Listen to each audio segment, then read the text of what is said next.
하나님 말씀 봉독해 올리겠습니다. 봉독해 올린 하나님 말씀은 로마서 1장 13절부터 17절까지 있는 말씀입니다. 우리 같이 봉독하겠습니다. 시작. 형제들아, 내가 여러 번 너희에게 가고자 한 것을 너희가 모르기를 원하지 아니하노니 이는 너희 중에서도 다른 이방인 중에서와 같이 열매를 맺게 하려 함이래. 지금까지 길이 막혔도다. 헬라인이나 야만인이나 지혜 있는 자나 어리석은 자에게 다 내가 빚진 자라. 그러므로 나는 할 수 있는 대로 로마에 있는 너희에게도 복음 전하기를 원하노라. 내가 복음을 부끄러워하지 아니하노니 이 복음은 모든 믿는 자에게 구원을 주시는 하나님의 능력이 됨이라. 먼저는 유대인에게요 그리고 헬라인에게로다. 복음에는 하나님의 의가 나타나서 믿음으로 믿음에 이르게 하나니 기록된 바 오직 의인은 믿음으로 말미암아 살리라 함과 같으니라. 아멘. 기도하겠습니다. 하나님 아버지, 감사합니다. 오늘 거룩하고 복된 주일을 우리에게 허락하시고 주님을 찬양하며 예배할 수 있도록 사랑하는 성도들과 함께 예배자로 세워주심을 감사드립니다. 오늘도 예배 가운데 하나님의 그 크신 사랑을 느끼면서 예배하는 이 시간 주님의 얼굴을 마주보게 하시고 주님의 음성을 듣게 하시고 주님의 손을 꼭 잡고 성령님과 함께 예배가 이루어지기를 원합니다. 성령님 함께 인도하여 주시옵소서. 성령의 나타남의 강한 능력으로 우리 가운데 임하게 하여 주시옵소서. 오늘 또 믿음이 되게 하는 복음의 말씀을 잘 배워서 생명을 걸고 주님의 일을 감당하는 저희들 되도록 성령님께서 동행하시고 인도하시고 붙잡아 주시옵소서. 오늘도 말씀 앞에 서 있는 우리 아가페 교회 성도들과 영상으로 예배에 참여한 모든 하나님의 백성들을 성령으로 사로잡아 주시고 한 번밖에 살 수 없는 이 세상을 살아가면서 후회함이 없는 삶을 살아갈 수 있도록 축복하여 주시옵소서. 하나님 아버지, 오늘도 하나님 아버지 말씀 가운데 병든 자들이 고침받기를 원합니다. 치료하여 주시옵소서. 눌린 자에게는 자유함을 주시옵소서. 무거운 짐을 진 자에게는 무거운 짐을 다 풀어주시고 회개하지 못하는 자들에게는 회개의 영을 허락하여 주시고 깨닫지 못하는 자들에게는 깨달음의 영도 허락하여 주시고 지혜가 부족한 자들에게는 지혜의 영으로 문제를 안고 몸부림치는 자들에게는 문제를 해결하는 영으로 성령 하나님께서 이 자리를 채워주셔서 모든 예배자들이 주님 앞에 예배하는 이 한 시간이 실감날 수 있도록 우리를 축복하여 주시옵소서. 감사드리며 예수님의 이름으로 기도하옵나이다. 아멘. 우리 다 같이 성경을 높이 들고 또 함께 고백하면서 다짐할 수 있기를 바랍니다. 시작. 나는 성경에 기록된 말씀이 하나님의 말씀인 것을 믿습니다. 나는 하나님의 말씀이 살아있는 하나님의 말씀으로 믿습니다. 나는 하나님의 말씀이 조금도 오류가 없음을 믿습니다. 오늘도 하나님의 말씀을 배우면서 그 말씀을 깊이 묵상하고 마음에 받아들여 꼭 변화되기를 고백하며 이제 절대로 부패되지 않고 불멸하고 영원한 하나님의 말씀을 듣게 될 것인데 하나님의 말씀을 통하여 반드시 내 삶이 변화될 것을 예수님의 이름으로 고백하며 다짐합니다. 아멘. 할렐루야. 여러분 예수님을 사랑하십니까? 여러분 예수님 사랑하십니까? 예수님 사랑하시면 두 손 들고 아멘. 아멘. 한번 따라합시다. 믿음으로 믿음에 이르게 하는 복음. 믿음으로 믿음에 이르게 하는 복음. 다시 한번 믿음으로 믿음에 이르게 하는 복음. 믿음으로 믿음에 이르게 하는 복음. 오늘 두 번째입니다. 오늘도 복음에 대한 말씀을 연속해서 말씀을 드리면서 함께 공부하도록 하겠습니다. 여러분, 우리가 살고 있는 미국의 인구가 몇 명인지 아시나요? 미국의 인구. 미국에 살면서는 미국의 인구 정도는 우리가 좀 알고 지내는 거겠죠. 특히 시민권을 가진 사람들은 아래 미국 인구가 몇 명인지 모른다면 시민권 받으나 말하잖아요. 그렇죠? 잘 기억해 보세요. 3억 3천만 명 정도 돼요. 조금 넘는데 4천만 명은 안 되고 3억 3천 몇백만 이렇게 되는 겁니다. 3억 3천만 인구 중에서 복음을 아는 사람들이 얼마나 될까? 얼마나 될까? 통계마다 다르기는 하지만 2019년도 미국 타임즈에 실린 통계에 의하면 당신은 교회를 다니십니까? 하고 물으면 몇 명이 대답을 하냐면 2억 6천만 명이 대답을 한답니다. 그러면 몇 퍼센트야? 80%가 되잖아요. 80%. 그런데 조금 다른 조사에 보면 누가 보더라도 기독교 신자인 사람은 2021년도, 20년도, 21년도 조사에 보면 70%, 71%, 2억 4천만 명 정도. 그래도 많죠. 엄청난 거예요. 미국은 이제 기독교가 많은 거예요. 그런데 여러분 잘 들어보세요. 2억 6천만 명이 교회를 다니는데 이런 질문을 그들에게 했다는 거예요. 하나님이 당신의 가슴에 들어와 있습니까? 하나님이 당신의 가슴에 들어와 있습니까? 예수님이 지금 당신의 마음을 터치하고 있습니까? 이렇게 물어보면 그렇습니다라고 대답하는 사람은 반으로 뚝 떨어진다는 거예요. 1억 한 6천만 명 정도가 된다는 거죠. 여러분, 하나님이 여러분 가슴에 들어와 계시고 예수님이 여러분의 마음을 터치했다고 하는 것은 그 사람은 본 어게인 된 사람이죠. 그죠? 본 어게인이라는 말이 다 알잖아요, 여러분. 그죠? 다시 태어났다 그 말이에요. 나는 다시 태어났습니다 라고 하는 대답을 그렇게 하는 거죠. 여러분에게 물어볼게요. 여러분은 본 어게인이 되었습니까? 네. 확실하게 대답할 수 있어야 되는 거죠. 다시 태어났습니까? 라고 물어본다면 아멘 하고 대답할 수 있어야 되는 거죠. 그러니까 미국의 인구의 절반은 본 어게인 된 사람들이라는 거죠. 그런데 그 중에서 절반은 성경에 기록된 하나님의 말씀은 조금도 오류가 없고 그거 1.1획도 틀리지 않고 맞다 하고 예수님이 동정녀 마리아를 통해서 세상에 태어난 것을 조금도 의심 없이 믿고 십자가에서 우리의 죄를 담당하시고 죽었다가 3일 만에 부활하신 것과 다시 오실 분으로 믿는 사람들이 1억 명이라고 하는 거죠. 3억 3천만 명 중에 그렇게 확실한 구원의 확신, 본 어게인 된 사람들이 1억 명. 그러니까 이 사람들은 에반젤리칼이라고 하는 거죠. 복음주의자들. 네. 미국에는 복음주의자들이 상당히 많아요. 특히 우리 침례교회에는 상당히 복음주의자들이 많죠. 네. 그건 부정할 수 없어요. 한국의 목사님들도 미국에 있는 침례교회는 복음주의자라고 인정을 해요. 여러분, 미국의 복음주의자가 1억입니다. 그리고 새로 태어난 사람이 1억 6천만입니다. 그렇다면 미국의 국회의원들은 어떨까요? 여러분 놀라지 마십시오. 미국의 국회의원 중 88%가 본 어게인 된 다시 태어난 복음주의자들이라고 하는 것입니다. 이분이 누구죠? 조 바이든. 이번에 작년에 대통령 된 분이죠. 그죠? 조 바이든. 그리고 지난번에 대통령인 사람은 누구예요? 도널드 트럼프죠. 여러분, 도널드 트럼프 대통령이 대통령이 된 결정적인 이유가 무엇이라고 생각하세요? 복음주의자들 때문에 그랬어요. 복음주의자들. 미국의 복음주의자들 때문에 그 가운데 81%가 트럼프를 지지해서 대통령이 되었다는 것을 이미 알고 여러분 계실 거예요. 이번에 다시 이제 미국 선거에 또 나온대잖아요. 지난번 재선에서는 하여튼 뭐 어떻게든 지기는 졌어요. 저는 이번에 또 나온다고 그래요. 사람들은요, 트럼프가 대통령이 당선이 될 때 그 대통령을 출마를 할 때 다들 안 된다고 말했단 말이에요. 그런데 미국의 복음주의자들, 국회의원들과 복음주의 목사님들은 다 트럼프가 된다고 확신한 거예요. 그런데 여러분, 트럼프 대통령이 진짜로 본 어게인 된 사람일까요? 아니에요. 사실은 아니에요. 어린아이와 같은 신앙을 가진 자가 트럼프예요. 미국 목사님이 다 복음주의자 목사님들이 트럼프를 향해서 뭐라고 하냐면 베이비 크리스찬이라고 말을 하거든요. 아직 신앙 어리다는 거죠. 교회는 다니기는 다니는데 결혼 몇 번 했어요? 3번 했어요. 3번. 3번씩이나 결혼했어요.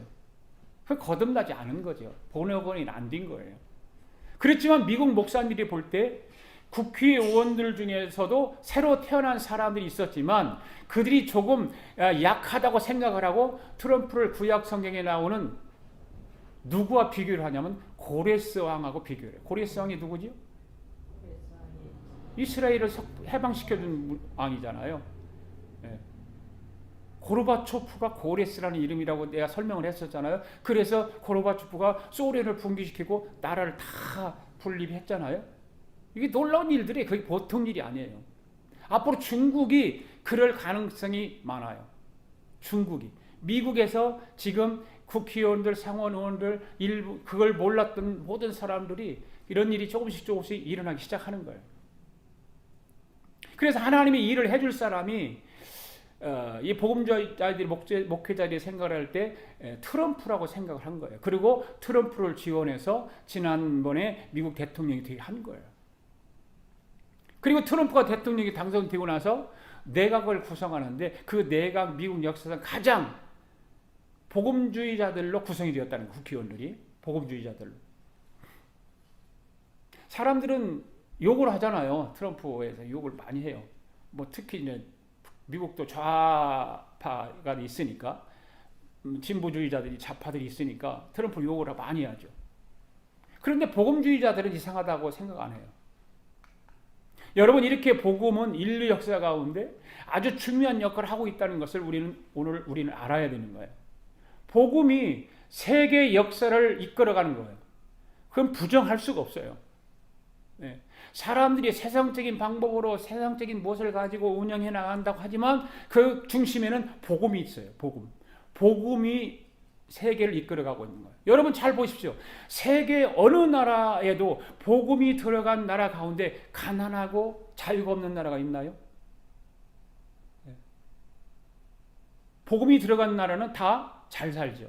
아멘. 그리고 자유의 나라예요. 할렐루야. 아멘. 네.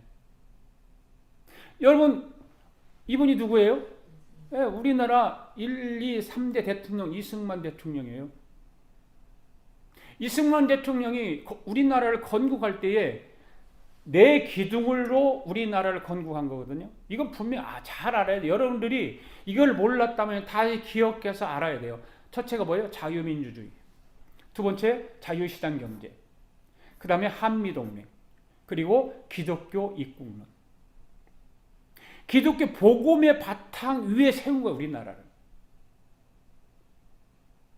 우리나라를 이 4대 기둥 위에 건국한 거예요.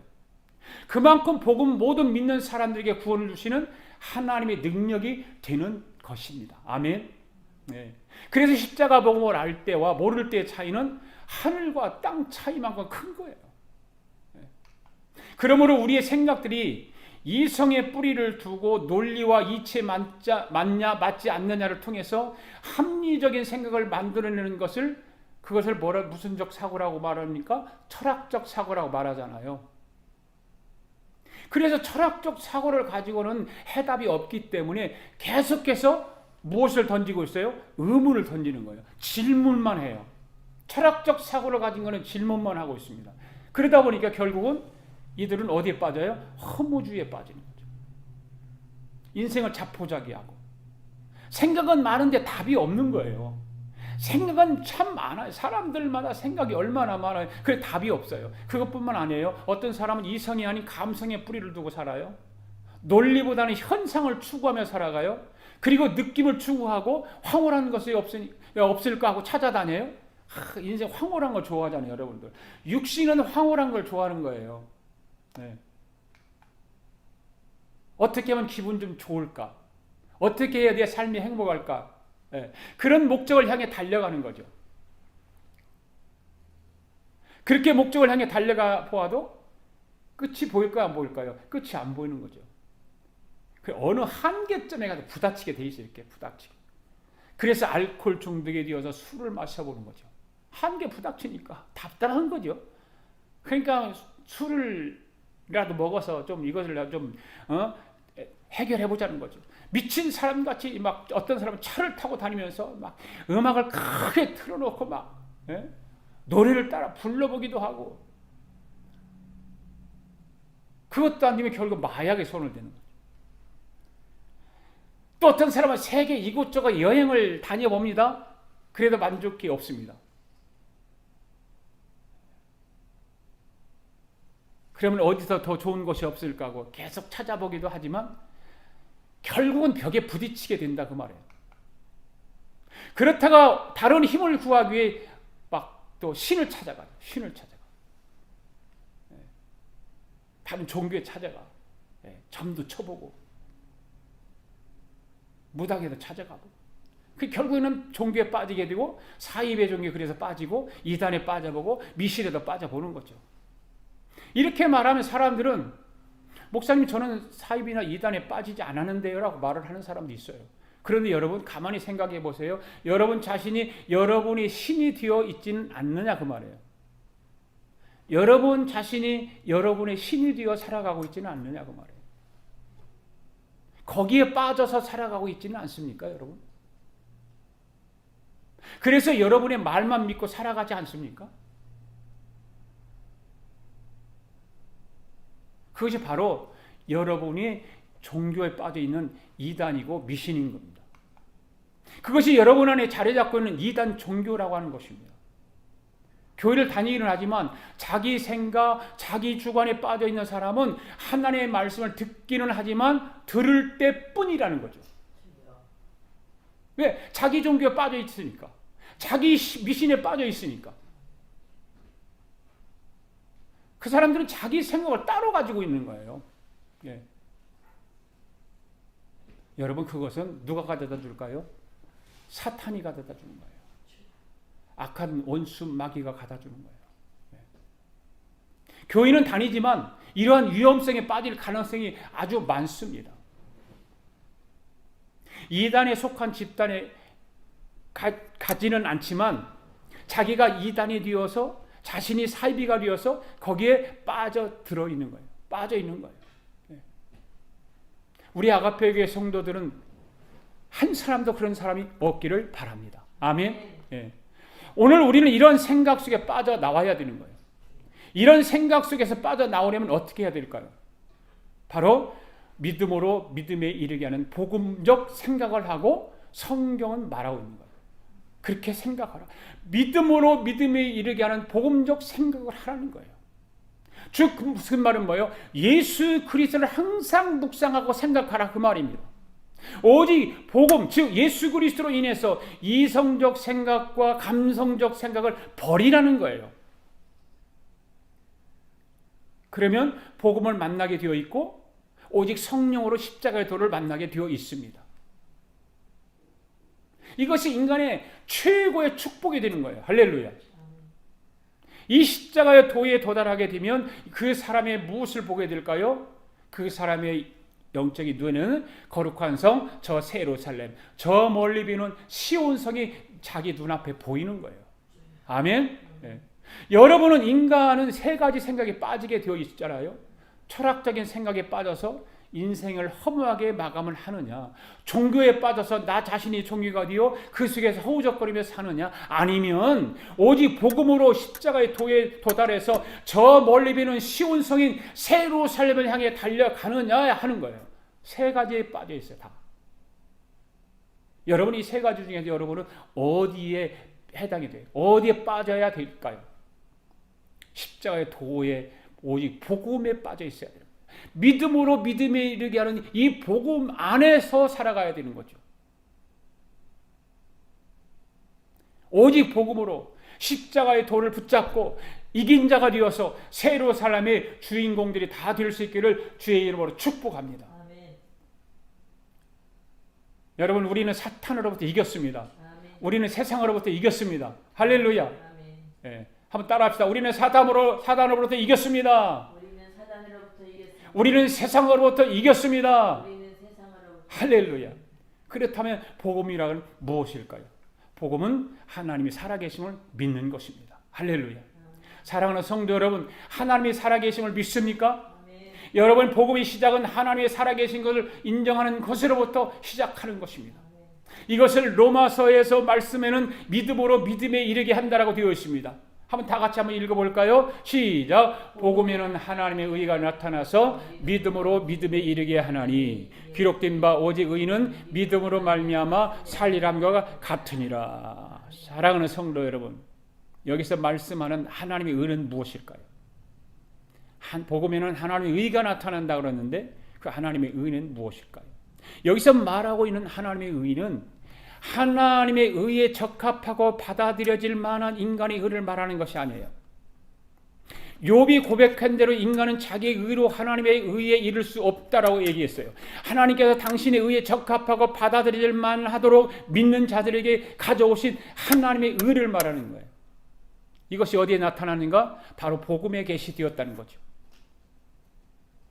여러분, 이게 얼마나 복음에 이 하나님의 의가 나타난다고 하는 것 얼마나 위대한 것입니까? 혁명적인 일이 아닐 수가 없는 거예요. 여러분, 이것이 바로 복음의 위대함인 것입니다. 그래서 복음은 감격스러운 거예요. 할렐루야. 복음은 그래서 복음을 메시지를 들으면 눈물이 나는 거예요. 예. 여러분, 복음적인 설교를 듣다가 눈물 흘려본 적 있나요? 울어본 적 있나요? 복음이 내 심령 속에 깊이 들어와서 나를 감동시킴으로 기도하다가 펑펑 울어본 적 있나요? 이게 얼마나 놀라운 일이에요. 복음은 우리의 심장을 새롭게 하는, 우리 심령을 새롭게 하고 우리의 삶을 새롭게 하고 우리의 생각을 바꿔놓게 하는 거예요. 그래 감사하죠. 복음을 제대로 이해하는 사람은 반드시 감격하게 되어 있고 반드시 변하게 되어 있습니다. 할렐루야. 그래서 믿음으로 믿음에 이르게 하는 복음은 가정의 복음에서 현실의 복음으로 이루어지는 줄 믿습니다. 가정이 아니에요. 복음은 현실이에요. 그런데 여러분, 이 말씀을 곰곰이 생각해 보시기 바랍니다. 이 말씀을 뒤집어서 생각한다면 어떻다는 것입니까? 세상에는 믿음으로 말미암아 의인만 있는 것이 아니라 믿음으로 말미암지 않은 의인도 있는 거예요. 그렇죠? 믿음으로 말미암아 의인도 있지만 믿음으로 말미암지 않은 의인도 있다니까요. 여러분, 분명히 세상에는 믿음으로 말미암지 않고서도 자신을 의인이라고 생각하는 사람이 있을까요? 없을까요? 있지요. 그 예수님께서 그 존재를 확인시켜 준 적이 있다니까요. 이런 양과 드라크마 비유에서 예수님은 이런 말씀이었지요. 회개할 것 없는 의인이 바로 그들이라. 회개할 것 없는 의인. 누가복음 15장 읽어보세요. 누가복음 15장 읽어보면 이런 양과 잃어버린 드라크마 비유에서 말하고 있어요. 그리고 누가복음 18장에서 보면 세리와 함께 성전에 올라갔던 바리새인이 바로 그런 자라고 말하고 있어요. 그러면 자신이 스스로 의인이라고 생각한다고 해서 그가 의인일까요? 아니죠. 스스로 회개할 것이 없다고 한다고 해서 정말 그가 의인인가요? 아니에요. 미안한 말씀이지만 성경은 그렇지 않다라고 단호하게 말씀하고 있어요. 사도 요한은 우리가 죄 없다고 하면 스스로 뭐라고 그랬어요? 속이는 자라고 그래서 속이는 것이다. 우리가 여러분이 지금 죄 없다라고 하면 하나님은 성령을 여러분 자신을 속이는 거예요. 할렐루야. 성경이 그렇게 말하고 있어요. 우리 속에 진리가 들어있지 않은 것은 증거라고 역사해요. 우리 속에 진리가 들어있지 않다라는 증거예요. 그것이. 더 나아가서 그것은 하나님을 거짓말하는 자로 만드는 것이라고 그랬어요. 여러분, 자기 스스로 아무 죄가 없는 의인이라고 생각하는 것은 자신의 죄인 됨만을 더욱 부각시키는 것일 뿐이라는 거죠. 그 자신이 얼마나 타락해 있는가를 증명해야 할 뿐이에요.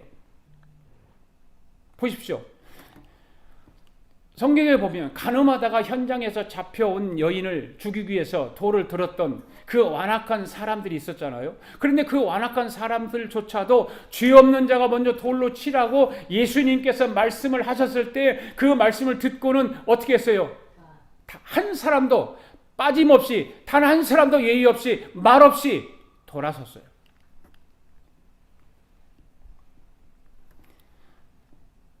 다 돌아섰다고. 죄를 향해서 돌을 던지는 사람들이, 죄를 향해서 막 욕을 하는 사람들을 향해서 예수님께서 죄 없는 자가 돌을 던져라. 죄 없는 자가 먼저 욕을 해라. 죄 없는 자가 먼저 남을 비방해라. 다 도망갔어요. 여러분, 사람이 자신이 보기에는 다 의인인 것 같지만 알고 보면 다 뭐예요? 죄인이에요. 아멘. 다 죄인이에요. 죄인도 그냥 보통 죄인이 아니라 어마어마한 죄인이에요. 그렇기 때문에 우리는 하박국 선지자와 사도 바울이 언급한 대로 믿음을 가져야 하는 것입니다. 예수를 구주로 믿어야 하는 것입니다. 바로 사는 길이 바로 거기에 있는 것입니다. 할렐루야. 여러분의 생각으로는 하나님이 살아계시다는 것을 믿지 못하는 것입니다. 그러나 복음으로만 하나님이 살아계시다는 것을 알게 되는 거예요. 여러분 지식으로, 여러분의 이성으로, 여러분의 학문을 통해서 배운 것으로는 하나님이 살아계시다는 걸 믿지 못하네요. 믿을 수가 없어요. 그러나 복음으로만 하나님이 살아계시다는 것을 믿게 되는 것입니다. 그렇기 때문에 우리는 복음을 꼭 붙잡아야 될 줄로 믿습니다. 두 번째, 복음은 어떤 복음일까요? 두 번째 복음은 살아계신 하나님이 천지를 창조하신 것을 믿는 것입니다. 할렐루야. 아멘. 요한복음 1장 1절부터 3절까지 있는 말씀을 한번 같이 읽어보겠습니다. 시작. 태초에 말씀이 계시니라. 이 말씀이 하나님과 함께 계셨으니 이 말씀은 곧 하나님이시라. 그가 태초에 하나님과 함께 계셨고 만물이 그로 말미암아 지은 바 되었으니 지은 것이 하나도 그가 없이는 된 것이 없느니라. 아멘.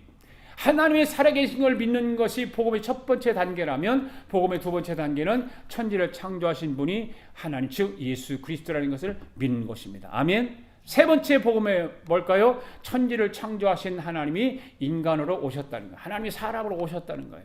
요한일서 4장 1절 말씀 같이 읽겠습니다. 시작. 사랑하는 자들아 영을 다 믿지 말고 오직 영들이 하나님께 속하였으나 분별하라. 많은 거짓 선지자가 세상에 나왔음이라.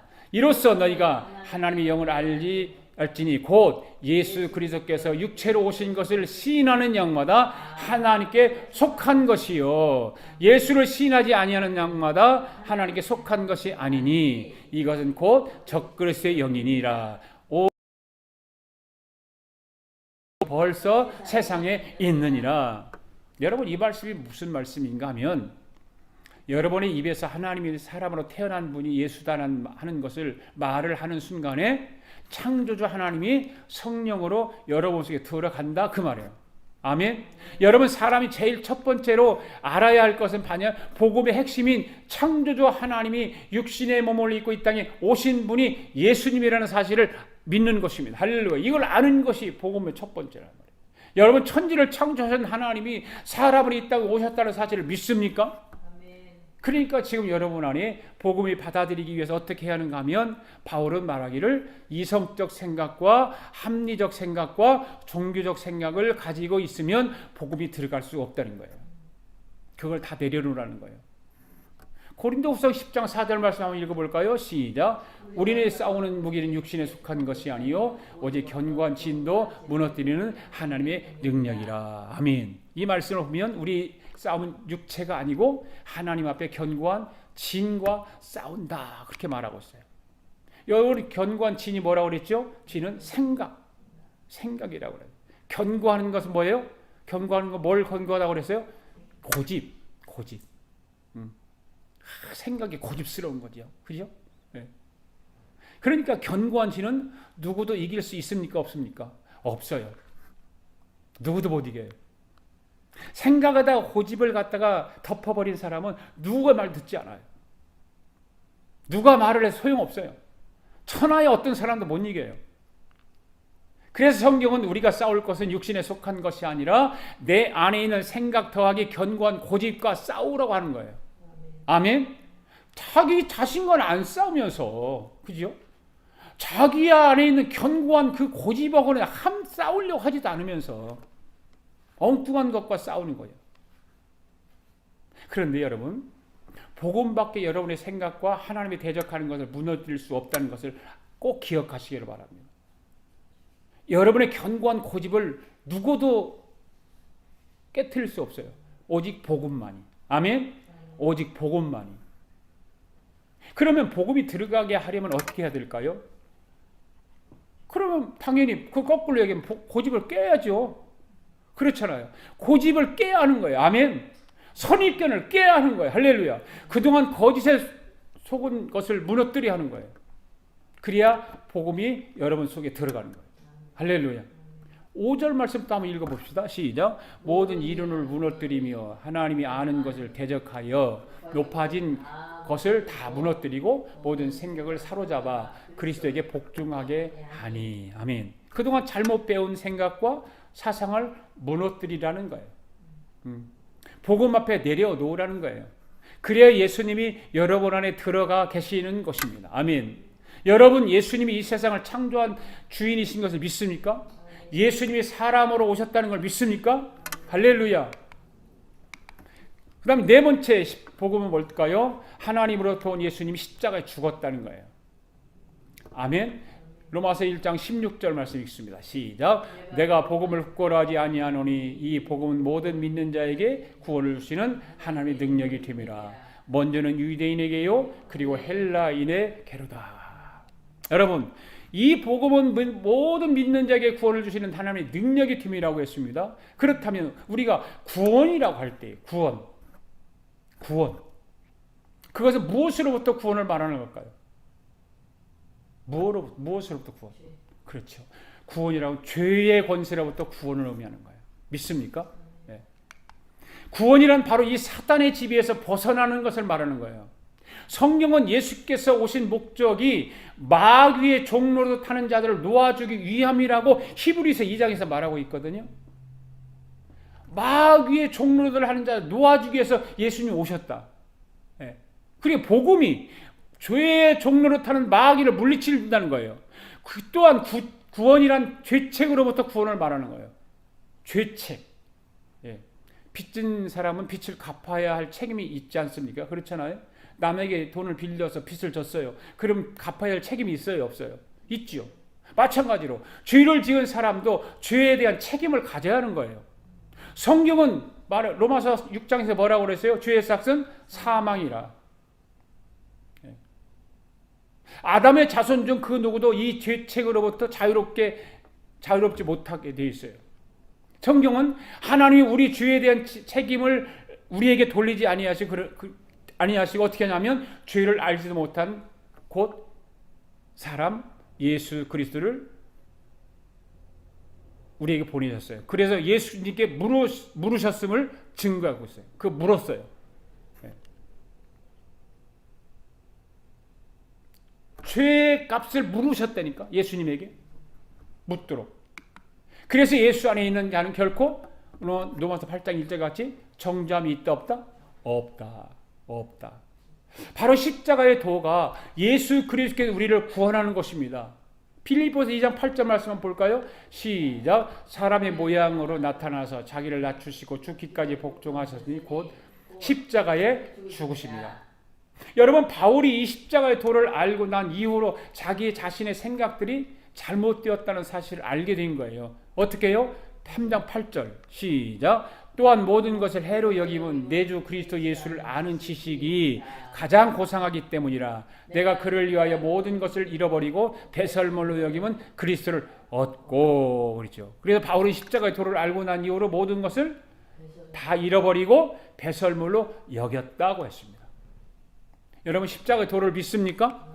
그렇다면 바울과 같이 이성적이고 합리적인 생각을 버릴 수 있기를 바랍니다. 할렐루야. 무엇을 버리라고요? 이성적인 생각, 합리적인 생각, 논리적인 생각, 철학적인 생각, 그리고 감성적이고 황홀한 생각들을 버리라는 거예요. 버릴 게 너무 많죠. 다 가지고 있는 이성적인 생각도 내 안에 있고, 합리적인 생각도 내 안에 있고, 논리적인 생각도 내 안에 있고, 철학적인 생각도 내 안에 있고, 감성이 없으면 안 되잖아요. 인간도. 그게 감정이죠. 감성이 있어야 되는데 감성적인 것도 버리라고 하고, 육신을 즐기기 위해서는 황홀한 생각들이 있어야 되는데 그것도 버리라고 그러고. 왜 그럴까요? 왜 버리라고 그럴까요? 십자가의 도를 만나기 때문에. 그걸 버려야 십자가의 도를 만날 수 있기 때문에. 아멘. 이 십자가의 도를 알게 되면 여러분 모든 문제가 해결될 줄로 믿습니다. 그렇게 버렸다 할지라도 그것을 버리지 못하고 그냥 막 붙들고 있으려 하지 말고 담대하게 버리면 모든 문제가 해결되는 거예요.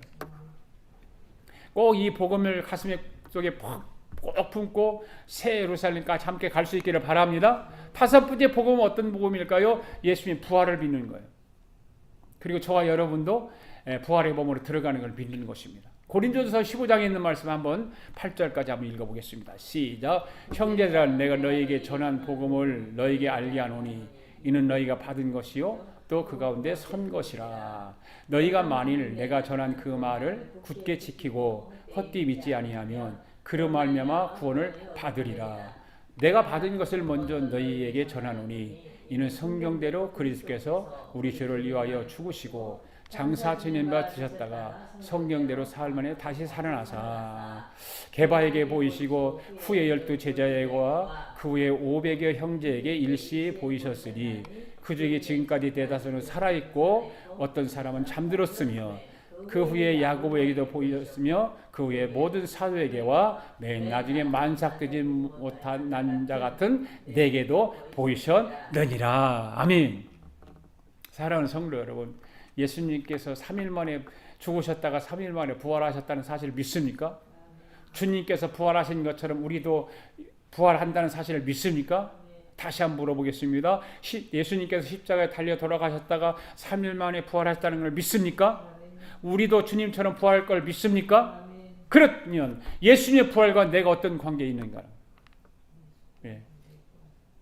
지금 주님 어디 계세요? 아니 하나님 보좌 우편에 계시죠. 그리고 우리는 어디 있어요? 이 땅에 살고 있어요. 예수님과 나와의 관계는 무엇일까요? 구약에 나오는 성막이 여기 성막 그림을 한번 잘 보세요. 성막에 나오는 내용과 같다고 성경은 말하고 있거든요. 맨 입구에 번제단이 있고요. 물두멍이 있고요. 그 안에 이제 들어가면 성소로 들어가죠. 성소로 들어가면 촛대가 있고 떡상이 있고 향단이 있고. 네. 우리가 계시록을 보면 계시록에 보면 성막에 보면 이게 뜰들이 있어요. 성수가 있고 지성수가 있고. 그런데 백성들은 바깥들에 있는 거예요. 다 지금 성수에 들어가기 전에 바깥들에 번제단이 있는 그런 바깥들에 있는 거예요. 마당에 와 서 있습니다. 백성들이 죄를 이제 지었어요. 죄를 짓고 그건 저기는 못 들어가잖아요. 백성들은 밖에 나와서 다 서 있어요. 다 서 있어요. 막 뭉성뭉성 모여 서 있단 말이에요. 그러면 제사장이 와서 백성들의 대신해서 성소로 들어가죠. 그래 번제단, 물두멍, 촛대, 떡상, 향단을 거쳐서 지성소 안에 있는 법궤 앞으로 갑니다. 법궤는 맨 언약궤가 써있죠. 언약궤. 여기가 지성소예요. 여기가 성소지 이 안에. 또 촛대와 떡상과 향단이 있는 건 성소고 여기를 지나서 들어가면 법궤가 있는 지성소예요. 제사장이 그리 지성소에 들어가면 백성들이 여기 다 모여 있는 거예요. 여기 모여서 있는 거지. 자기 죄를 씻기 위해서. 그러면 제사장이 바깥들에 서 있는 백성들 대신해서 무슨 말을 하죠. 하나님하고 무슨 말을 합니다. 지성소에 들어가서 무릎을 꿇고 두 손을 모으고 그리고 하나님과 대화를 하는 거예요. 그런데 대제사장이 들어가서 하나님하고 무슨 말을 하게 되면 바깥들에 서 있는 백성들이 병이 낫는 거예요. 할렐루야. 네.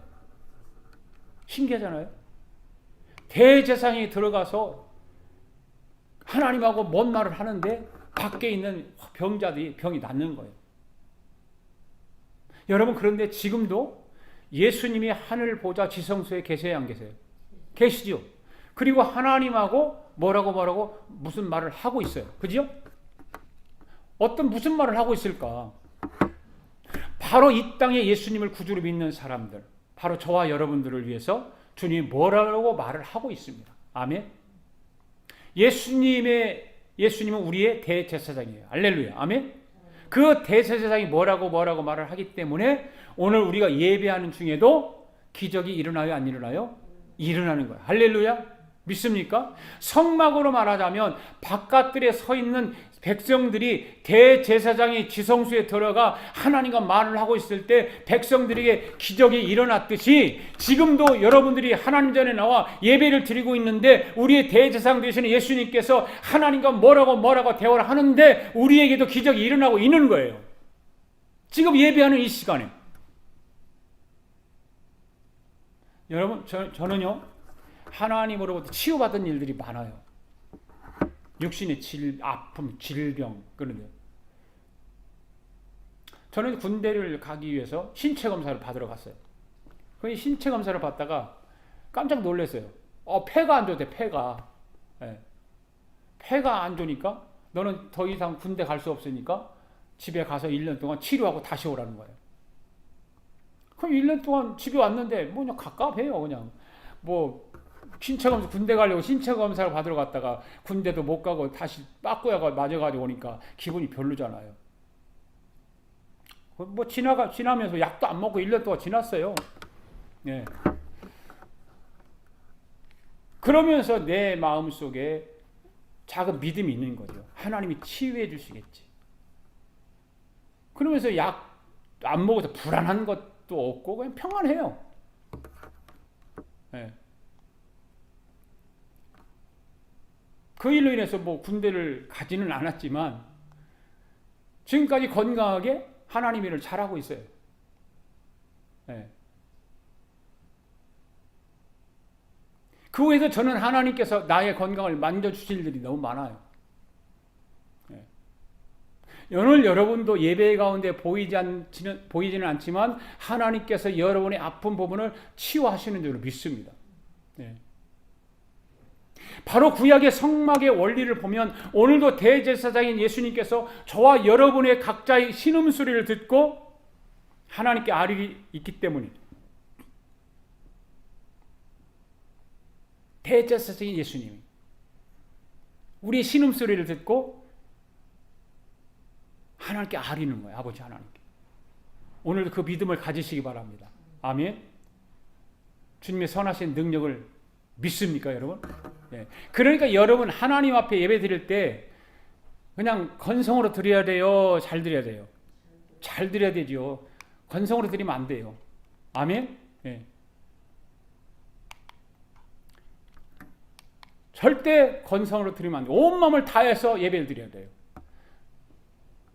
그렇죠. 제가 그랬잖아요. 찬양도 뜨겁게 하라고. 기도할 때도 기도도 큰 소리로 하고 말씀을 들을 때도 제발 딴짓하지 말고 말씀에 집중하고.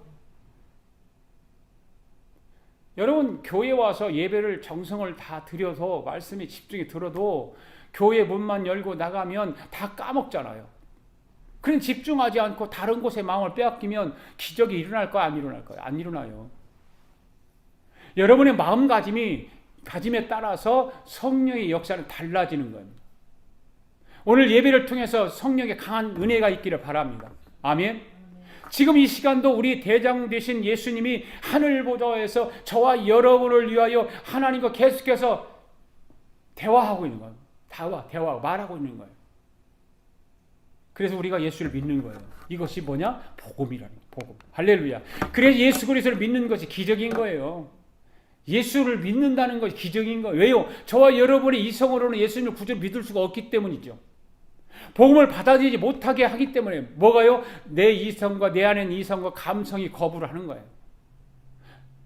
오늘도 여러분 영상으로 예배를 참여하는 사람들 가운데 믿음이 부족한 사람들, 혹시 예수 안 믿는 사람들이 이 말씀을 듣는다면 그 여러분들이 예수를 믿지 않게 하는 것이 뭐냐면 바로 여러분 안에 이성, 여러분 안에 감성, 이런 것들이 예수 믿는 거부하게 만드는 거예요. 오늘 저와 여러분이 예수를 구주로 믿는 것은 성령님의 강권적인 역사가 있기 때문인 줄 믿습니다. 그러니까 부활하신 주님과 우리와의 관계는 주님께서 하나님 보좌에서 저와 여러분의 이름을 각각 부르시면서 하나님에게 아뢰고 계시는 거예요. 여러분의 이름도 그렇게 하나님 앞에 우리 대제사장 되신 예수님이 아뢰게 되기를 바랍니다. 그러면 한 예수님이 여러분의 이름을 알아야 될 거 아니에요. 그러면 예수를 믿어야 되는 거죠. 예수를 믿어야 예수님께서 그 이름을 생명책에 기록해 놓고 그 이름을 하나님의 보좌에서 하나님에게 아리는 거예요. 그러면 여러분 기분 좋지 않겠어요? 그렇잖아요? 얼마나 기분 좋아요. 여러분의 이름을 하나님 앞에 아리고, 여러분의 신음소리를 하나님 앞에 아리고, 여러분의 고통과 아픔을 하나님 앞에 아리고, 그래서 정성으로 예배 드리면서 치유의 역사가 일어나는 거예요. 변화의 역사가 일어나는 것입니다. 얼마나 기분 좋아요. 할렐루야. 예. 이 예배 드리는 것이 이렇게 좋은 거예요. 할렐루야. 고린도서 15장 3절 말씀 한번 읽어봅시다. 시작. 내가 받은 것을 먼저 너에게 전하노니 이는 성경대로 그리스도께서 죄를 위하여 죽으시고 4절 장사 지낸 바 되었다가 성경대로 사흘 만에 다시 살아나사. 그랬죠. 이 말씀에 사도 바울은 성경대로 그리스도께서 우리 죄를 위하여 죽으시고 장사 지낸 바 되었다가 성경대로 사흘 만에 다시 살아나사라고 하였습니다. 이 말은 그리스도의 죽음과 부활이 성경의 예언대로 된 일이라 그 말입니다. 할렐루야. 여기서 성경대로라고 하는 말은 무슨 성경을 말할까요? 구약 성경을 말하는, 구약의 예언을 말하는, 예언대로 되었다 그 말이에요. 따라서 이 말씀이 좀 더 정확한 의미는 그리스도의 죽음과 부활이 돌발적인 사건이 아니라 갑자기 이루어진 것이 아니라 이미 수천 년 전에 구약 성경에 예언되어졌던 것으로 그것이 그대로 성취되었다 그 말입니다. 그렇습니다, 여러분. 그리스도의 죽음과 부활은 이미 구약 성경에 자세하게 예언된 말씀인 것입니다. 구약 성경에서는 그리스도의 죽음과 부활에 대한 직접적인 예언한 곳이 성경에 수도 없이 많아요. 그런 예언의 맨 처음 계시된 그 창세기 3장 15절 말씀이에요. 한번 읽어볼까요? 시작. 내가 너로 여자와 원수가 되게 하고 너의 후손도 여자의 후손과 원수가 되게 하리니 이 여자의 후손은 네 머리를 상하게 할 것이요 너는 그의 발꿈치를 상하게 할 것이나. 이 말씀이 무슨 예수님의 죽음과 부활에 대한 직접적인 말씀일까? 라고 생각하는데 잘 들어보세요. 너는 누구예요? 너. 내가 너로 여자의 원수가 되게 하고 너가 누구예요? 사탄이죠. 너는 사탄이에요. 여자의 후손은 누구예요? 예수님. 발꿈치를 상하게 한다는 거예요. 뭐예요? 예수님을 죽게 한다. 십자가 죽게 한다는 거예요. 그리고 머리를 상하게 한다는 뭐예요? 예수님의 부활을 통해서 사탄의 사망 권세를 깨트린다 그 말이에요. 그게 3장 15절 말씀이 중요한 복음의 메시지라니까. 네. 이런 것을 여러분들이 잘 말씀을 들으면 와, 창세기에서부터 이 복음 메시지가 선포되었구나. 그래 창세기에 나오는 그 복음의 메시지를 우리가 들었잖아요. 얼마나 멋있는 거예요. 네. 이외에도 그리스도의 죽음과 부활을 예언한 구약의 대표적인 말씀을 제시해 보면 시편 16편 10절 말씀 시작. 이는 내 영혼을 음부에 버리지 아니하며 주의 거룩한 자로 썩지 않게 하실 것임이니이다.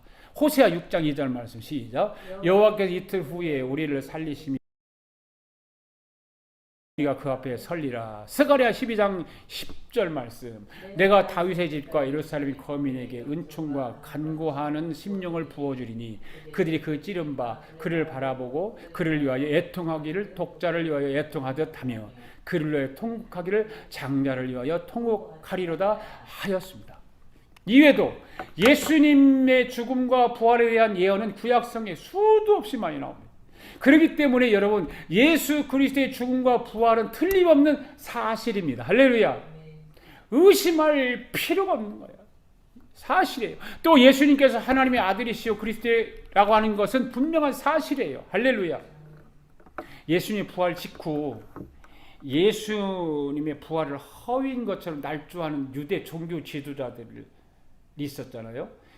근데 그 유대 종교 지도자들의 음모가 있은 이래로 오늘날까지 예수님의 죽음과 부활을 부인하며 주장하는 사람들이 있을까요, 없을까요? 있죠. 예수님의 죽음과 부활 사건을 하나의 신화적 사건으로 날조하여 사람들을 믿지 못하게 하는 시도가 사단의 무리들 가운데 계속해서 시도되고 있다는 사실이에요. 지금도. 교회 안에